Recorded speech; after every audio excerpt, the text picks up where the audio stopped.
करंजीपेठ सातारा येथे फूड फेस्टिवलचे आयोजन करण्यात आले आहे। पाहूयात सविस्तर। करंजीपेठ येथील न्यू इंग्लिश मीडियम स्कूल सातारामध्ये यावर्षी फूड फेस्टिवलचे आयोजन करण्यात आले होते। तसेच science exhibition, art and craft gallery exhibition, sports day असे विविध उपक्रम या ठिकाणी घेण्यात आलेले आहेत। तसेच दिनांक 13 जानेवारी रोजी वार्षिक पारितोषिक वितरण समारंभ व स्नेह संमेलन TCPC सातारा या ठिकाणी संपन्न होणार आहे।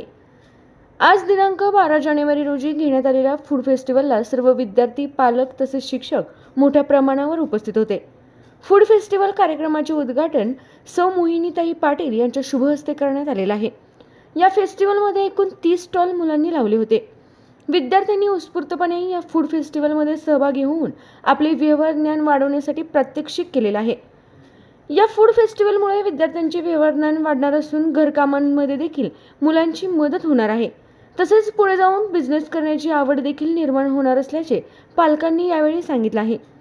फूड फेस्टिवलकरिता संस्थेच्या अध्यक्षा वत्सला डुबल मॅडम, संस्थेचे सेक्रेटरी माननीय श्री तुषार पाटील सर, उपाध्यक्ष श्री जगन्नाथ किर्दत सर, उपाध्यक्ष श्री नंदकिशोर जगताप सर, संचालिका सौ हेमकांची यादव मॅडम, सौ सुषमा पाटील मॅडम यांचे मार्गदर्शन व उपस्थिती लाभलेली आहे। फूड फेस्टिवलच्या प्रमुख म्हणून PRO सौ मंजुषा किरकिरे यांनी पूर्ण नियोजन केलेले आहे। मुख्याध्यापिका सौ नीलम शिंदे, सुपरवायझर कुमारी दीपाली कदम, सर्व शिक्षक व शिक्षकेतर कर्मचारी यांनी एकजुटीने हा सर्व कार्यक्रम छान पार पाडलेला आहे।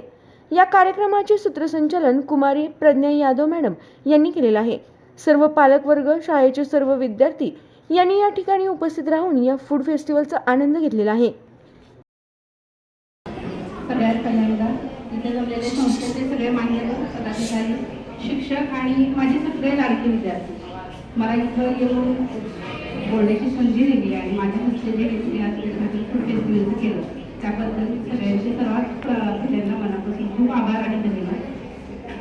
ॲक्च्युली फूड फेस्टिवल म्हणजे मला वाटलं होतं की काय आता इथं मुलं छोटी करणार आहेत, पण प्रत्यक्ष जे मी पाहिलं ना खरंच खूप वेगळं आहे। आणि एवढी छोटी छोटी 6वीतली मुलं आहेत, 5वीतली आहेत, 7वी 8वीतली आहेत, प्रत्यक्ष काही करू न करू आईला नक्की मदत तर त्यांनी केलीच असेल। आणि फार छान वाटलं, म्हणजे कांदा जेव्हा बारीक चिरलेला मी पाहिला बऱ्याच ठिकाणी तेव्हा मला फार छान वाटलं। म्हणजे खरोखर ही उत्तम पद्धतीनं घरात नक्कीच आईला मदत करू शकते आणि हे सगळं बघून फार छान वाटलं। आता वेळ आली टेस्ट करण्याची। सगळ्यांचे परत एकदा खूप खूप धन्यवाद।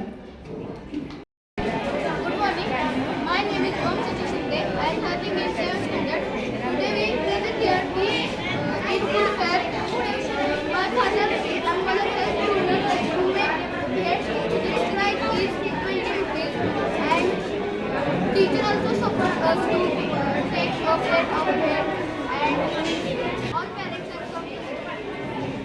Thank you.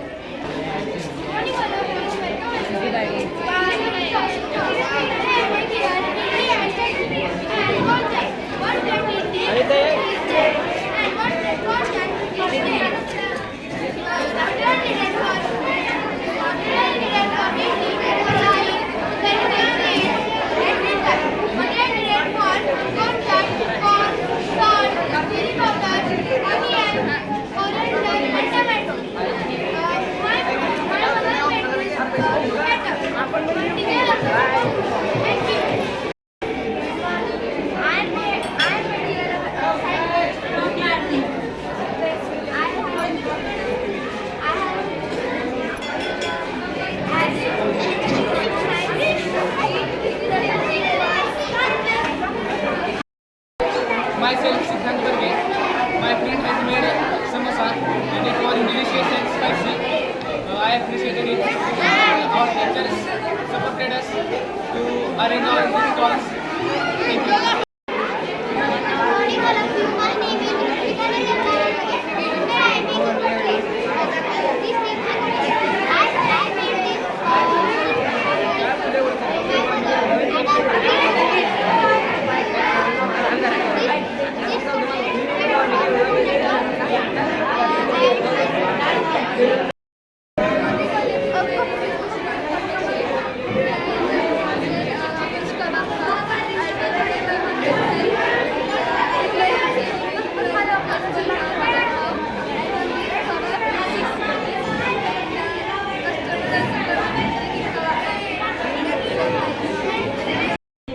आहे त्या संस्थेची सदस्य आहे.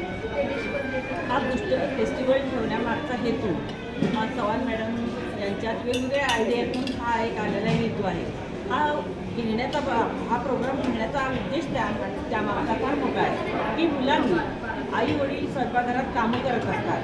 आई खूप मेहनत करून मुलांच्यासाठी आईवडिलांसाठी घरासाठी खूप मेहनत करून छान छान चवदार पदार्थ बनवत असते, पण त्याची मुलांना कल्पना येत नसते की आईला हे पदार्थ करण्यासाठी किती मेहनत लागली असते. आणि ह्या कार्यक्रमामुळे मुलं त्यात इन्व्हॉल्व होतात आणि त्यांना कळतं की आईवडील आपल्यासाठी किती मेहनत घेतात. स्वयंपाक करणं ही साधी गोष्ट नाही आणि ते करत असताना हे मुलांना लक्षात घ्यायलाच हवं की आणि पुढं करोनासारख्या गोष्टी आपल्या जगामध्ये घडल्या त्यावेळेस घरात अख्खं कुटुंब आजारी होतं. त्यावेळेस काय होतं की बाहेर हॉटेल बंद खाण्याचा येत नव्हतं. त्या मुलांना मुलींना स्वयंपाकाचं ज्ञान हे आलंच पाहिजे, थोडंफार करता आलं पाहिजे. या निमित्ताने मुलं त्यात भाग घेतात, इंटरेस्ट निर्माण होतो त्यांचा. आणि हा उद्देश सफल होण्यासाठी हा प्रोग्राम त्यांनी केलेला आहे की मुलांनी प्रामुख्यानं किचनमध्ये लक्ष दिलं पाहिजे. फॉरेनमध्ये इंग्लंडमध्ये मुलांना हे क्लासेस घेतात आणि लहानपणापासूनच त्यांना किचनची सवय स्वयंपाकाचा काय काय करावं लागतं ते लहानपणापासूनच सांगितलं जातं. तसं आपल्या भारतात सुद्धा यायला हवं आणि मुलं सर्व बाजूंनी तयार झाली पाहिजे. त्या उद्देशानं हा प्रोग्राम घेतलेला आहे. आणि शिक्षक आणि संस्थेच्या डायरेक्टर संस्था त्यात अतिशय मुलांना काम करत असते, लक्ष देऊन काम करत असते, प्रत्येक मुलाच्या विकासाकडे काम करत असते. हा उत्तम नागरिक घडावा अशा प्रकारचं काम त्या संस्थेमार्फत केलं जातं. नमस्कार, मी तुषार पाटील. आज मी इथं शिक्षण सातारा इंग्लिश मीडियम स्कूलच्या फूड फेस्टिवलच्या निमित्तानं आलेली आहे. आज इथं आल्यानंतर ह्या छोट्या छोट्या मुलांनी ज्या काही पाककृती केलेल्या आहेत त्याच्यामध्ये इडली म्हणू नका, भेळ म्हणू नका, अगदी सँडविच, पनीर सँडविच फार हेल्दी ऑप्शन्स त्यांनी ठेवले मांडले. आणि आज या मुलांचं पाककौशल्य बघण्याची संधी मिळाली आणि खरोखर खूप छान बनवले सगळ्या मुलांनी. त्यांचा उत्साह सुद्धा अगदी भरभरून ओसंडून वाहतोय. त्यांना मार्गदर्शन करणारे सगळे शिक्षक पदाधिकारी सगळ्यांचेच खूप खूप धन्यवाद. आणि मला इथं आज चीफ गेस्ट म्हणून बोलवल्याबद्दल सगळ्या संस्थेच्या वतीने मी सर्वांचे परत एकदा मनापासून आभार मानते. शिक्षण प्रसार संस्था मंजुषा किरकिरे. आज जो काही फूड फेस्टिवल आम्ही अरेंज केलेला आहे या फूड फेस्टिवलमधून मुलांना पदार्थ कसे बनवायचे आणि पदार्थ बनवण्याचे ते पैसे कसे घ्यायचे हे कसं पाककला शिकणे आणि ते कसं व्यवहार ज्ञान शिकणे या दोन्ही गोष्टीचा वेळ घालण्यासाठी आम्ही आता फूड फेस्टिवल केलेला आहे. आणि त्याच्यामध्ये म्हणून आयोजित करण्यात असते ती मुलांना कळावी, पैसे कमवताना बघायला ती घेण्यात असते ती त्यांना कळावी. असे दोन्ही उद्देश डोळ्यात आज आम्ही आपण आयोजित केलेला आहे. आणि ह्या फेस्टिवलला आमच्या विद्यालयाने आम्हाला भरपूर प्रतिसाद दिलेला आहे. आमच्या संस्थेच्या सर्व मान्यवरांनी आम्हाला याच्यासाठी परवानगी दिलेली आहे. यासाठी मी संस्थेच्या सर्व मान्यवरांचे आभार मानते. हा फूड फेस्टिवल असा दरवर्षी 7 आणि 7 जातो अशी घटना आहे. Good afternoon, all of you. This is our Shikshan Prasark Sanstha, New English Medium School, Karanjapet, Satara. Today we have gathered here for the food festival that is organized under the guidance of our Shikshan Prasark Sanstha's director, Honorable Jawan Madam, and the secretary, Honorable Tushar Patil sir. All the students have made their dishes at their home with the help of their mother, and now they are selling here at the fixed rate, and all the students, parents and all the guests are enjoying that food fair that we have held here. Thank you so much.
तालुक्यातील जिल्ह्यातील बातम्या सर्वप्रथम पाहण्यासाठी आजच सातारा न्यूजला YouTube चॅनलवर subscribe करा, like करा, शेअर करा आणि बेल आयकॉन प्रेस करायला विसरू नका.